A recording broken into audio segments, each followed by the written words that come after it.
What if everything you've been taught about money is wrong? Rich Dad, Poor Dad flips traditional financial advice on its head and shows you why school teaches you to work for money, while the rich learn to make money work for them. Let's break down the three biggest mindset shifts from this legendary book. Robert Kiyosaki grew up with two father figures. His biological father, the poor dad, was highly educated but always struggled financially. His best friend's father, the rich dad, dropped out of school but became a millionaire.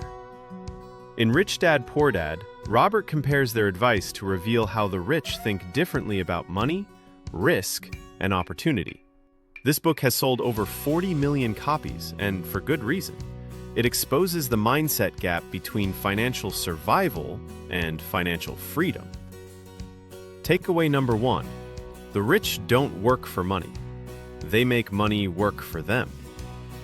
Most people follow the same script. Go to school, get a job, earn a paycheck, repeat until retirement.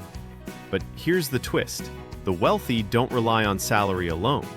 They focus on building assets, things that generate income whether they work or not. Example: a rental property that brings in money each month, or a business that runs without you.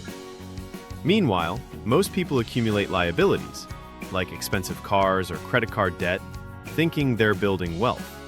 The key lesson? Don't trade time for money forever. Invest in assets that pay you back, even while you sleep. Takeaway number two: financial education matters more than job titles. School teaches you how to read, write, and memorize, but it rarely teaches you how to manage money. That's why many doctors, lawyers, and even CEOs still live paycheck to paycheck. Rich Dad's advice? Understand how money works. Learn about cash flow, investing, taxes, and debt.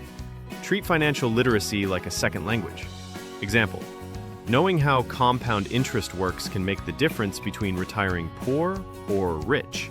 Even small decisions, like buying a house you can't really afford, can trap you in years of debt. So don't just aim for a good job.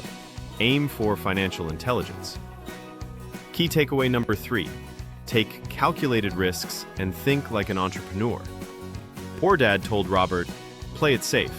Rich Dad said, learn to manage risk, not avoid it. The wealthy don't fear failure. They use it as feedback. They take smart risks, start businesses, invest early, and always look for opportunities. Example: buying stocks when others panic. Starting a side hustle. Learning a new high-income skill. The difference isn't luck, it's mindset. Rich Dad taught, you're only one idea away from wealth, but fear keeps most people stuck. So train your mind to spot opportunity, not danger. Here's your quick recap from Rich Dad, Poor Dad. Don't just work for money, build assets that work for you. Grow your financial education. It's your number